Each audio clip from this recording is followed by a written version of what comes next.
I mentioned that I surveyed 14,000 employees in partnership with LinkedIn.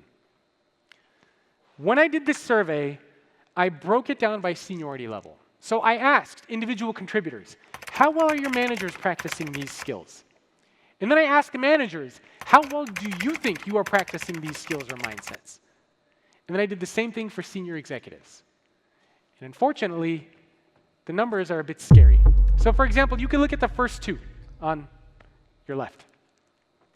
How well are your managers practicing these mindsets, individual contributors? 39% of individual contributors would say that their managers are practicing these mindsets reasonably well or somewhat well. Managers think that they are doing a far better job than they are. 69% of managers say that they are doing reasonably well or very well. And you can see these gaps across the board. Do you want to hear something really crazy? 96% of the people who watch videos on this channel are not subscribed. Make sure to hit that subscribe button. It'll literally take you 1 second, and you'll get notified when more videos just like this one are available. Now, let's get back to the content. Managers and senior executives think that they're doing a far better job of practicing these mindsets than they are. So you may think, I'm a great coach. I practice the mindset of the servant all day. Your people do not agree. And perception is reality. And it doesn't matter how good you think you're doing, it's how well your people think you're doing that matters. And this can happen for numerous reasons. This can happen because maybe a lot of leaders are studying things but not taking action about it. Maybe you're studying empathy but you're not practicing it. Maybe you're not communicating this enough with your team, that these are the things that you're working on. If you are indeed working on these things, you have to let other people know.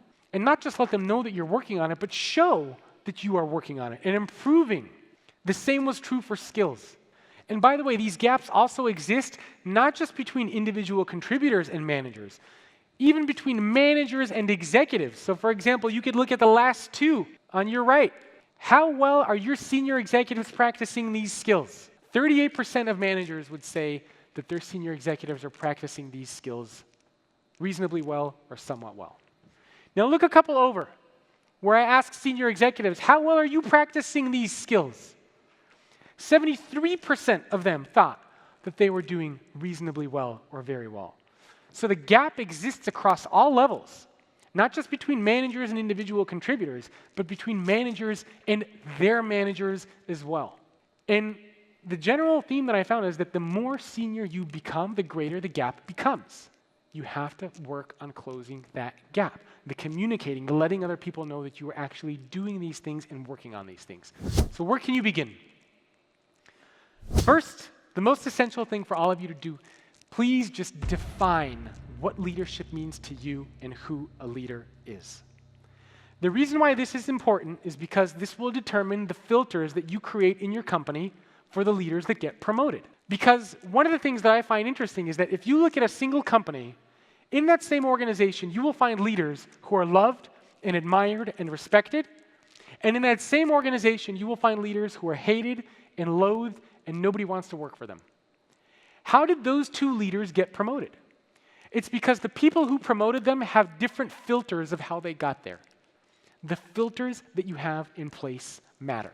Second thing, look at yourself. You have these notable 9. Think about them. Just look at how well do you think you're currently doing. Have discussions with your teams about these things. Next is practice.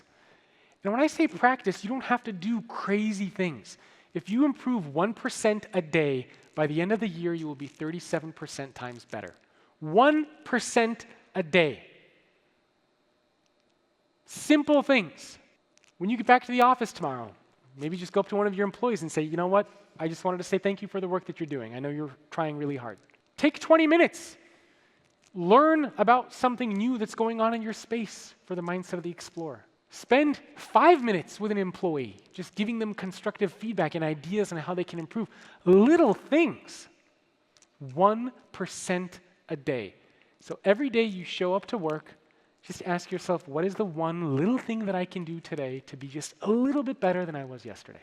Next is avoid having a typical day. When I interviewed all of these business leaders, I said, what does a typical day look like for you? And they all said the same thing. we don't have a typical day. And I thought this was very intriguing. And it's not on accident. These leaders create atypical days for themselves. It doesn't mean you can't have some sort of a routine, but they try to mix things up as much as they can because it keeps you engaged as a leader. It keeps you seeing fresh ideas and fresh things. It allows you to see different perspectives. It allows you to practice that empathy that we talked about. So avoid having a typical day. It'll help you learn, it'll help you grow, it'll help you see new things. So look at your current day now. Is it the same thing every day? Can you mix up the meetings that you're a part of? Can you maybe explore being with different teams? How can you mix things up a little bit so that you see something different all the time?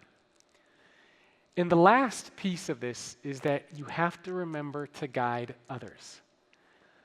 A lighthouse is totally useless if there are no ships that the lighthouse is guiding. All of you in this room, you are responsible for not only making yourselves become that lighthouse, but for guiding your people, for guiding your organizations.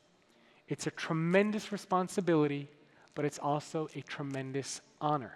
And the last story that I'll share with you, I know I'm out of time, the one last story I wanted to share with you that I just actually heard from a couple days ago was with Cheryl Palmer, who's the CEO of Taylor Morrison. And she gave me this very moving story about leadership for her.